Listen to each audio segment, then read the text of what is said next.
Hi అండి అందరికీ. ముందుగా మా ఛానల్ని సబ్స్క్రైబ్ చేసుకోకపోతే సబ్స్క్రైబ్ అయితే చేసుకోండి. అలాగే పక్కనే ఉన్న బెల్ని యాక్టివేట్ చేసుకోండి.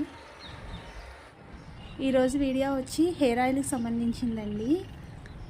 చక్కగా మంచిగా హెయిర్ గ్రోత్ అవ్వడానికి, బేబీ హెయిర్ లాంగ్గా అవ్వడానికి మంచి హెయిర్ ఆయిల్ అయితే ఉంది. నేనైతే ఈరోజు హెయిర్ ఆయిల్ అయితే చూపించబోతున్నాను. దాని ప్రిపరేషన్ ఏంటో, ఎలా ప్రిపేర్ చేసుకోవాలో ఇప్పుడైతే చూసేద్దాం పదండి.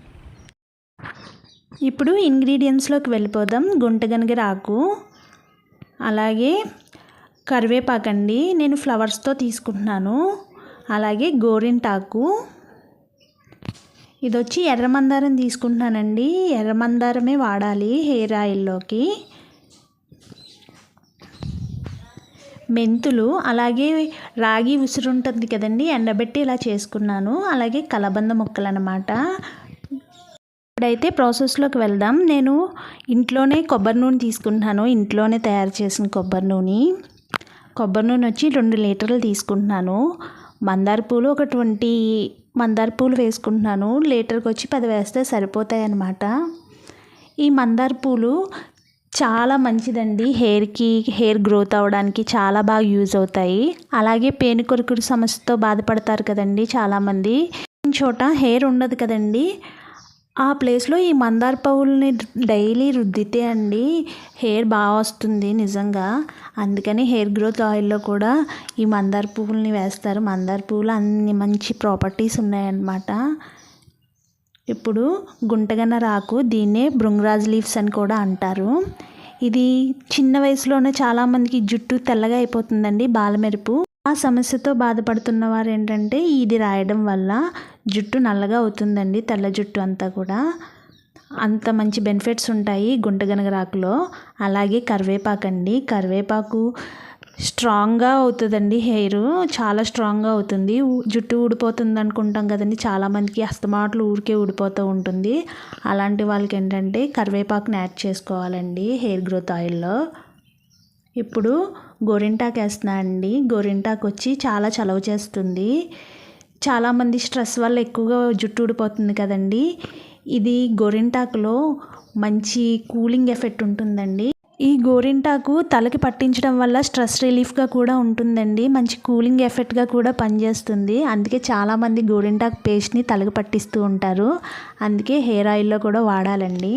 ఇప్పుడు నేను కలబంద యూజ్ చేశాను కదండి. కలబంద డాండ్రఫ్ కంట్రోల్ చేస్తుంది. అలాగే ఉసిరి కూడా జుట్టుని నల్లగా చేస్తుంది, మళ్ళీ స్ట్రాంగ్గా కూడా ఉంటుందండి. మెంతులు తలలో ఉన్న వేడిని కూడా తగ్గిస్తుందండి. అందుకే కొబ్బరి నూనెలో ఎప్పుడు కూడా మెంతులు వేసుకోవాలి నార్మల్గా కూడా. ఇది మంచి అరోమా కింద స్మెల్ వస్తుందండి. స్మెల్ అయితే చాలా బాగుంటుంది. ఇది సన్నని సెగ మీద పెట్టుకుని చక్కగా మరిగించుకోవాలండి. నేను 2 లీటర్స్ కొబ్బరి నూనె తీసుకున్నాను కాబట్టి ఆకులన్నీ కూడా ఒక కప్పు తీసుకున్నాను. అదే మీరు 1 లీటర్ తీసుకుంటే కొబ్బరి నూనె 1/2 కప్ వేస్తే సరిపోతుందండి. ఇదన్నీ కూడా మరగడానికి ఒక 10 నుంచి 20 మినిట్స్ టైం అయితే పడుతుంది. ఇదిగోండి, మొత్తం ఆకంతా క్రిస్పీగా అయ్యే వరకు ఫ్రై చేసుకోవాలండి. అయితే ఇది రెడీ అయిపోయిందండి. ఇది చల్లారిన తర్వాత దీన్ని మనం స్టోర్ చేసుకోవాలి. ఇది చానాళ్ళు నిల్వ ఉంటుందండి. ఒక్కసారి ప్రిపేర్ చేసుకుంటే చాలండి. దీంట్లో ఎలాంటి సైడ్ ఎఫెక్ట్స్ అయితే ఉండవండి. 100% గ్యారంటీ అండి. ఇది యూజ్ చేయడం వల్ల హెయిర్ లాంగ్గా అవుతుంది, థిక్గా కూడా అవుతుందండి. మీరు కూడా ట్రై చేయండి. ఇప్పుడు చల్లారిపోయింది కదండి, దీన్ని మొత్తం స్క్వీజ్ చేసేసి అప్పుడు మనం వడబోసుకోవాలి. వడబోసుకొని మనం బాటిల్స్లోకి స్టోర్ చేసుకోవాలండి. ఇది చానాలు నిల్వ ఉంటుంది కదండి. ఒక్కసారి ప్రిపేర్ చేసుకోండి, అంతే అండి, సరిపోతుంది. ఇది డైలీ మనం కొబ్బరి నూనె ఎలా అయితే వాడతామో, తలకి ఎలా పట్టిస్తామో అలా పట్టిస్తే సరిపోతుందండి. ఇది హెయిర్కి చాలా బాగా పనిచేస్తుంది. అంతేకాకుండా ఇది మంచి స్మెల్ కూడా వస్తుందండి.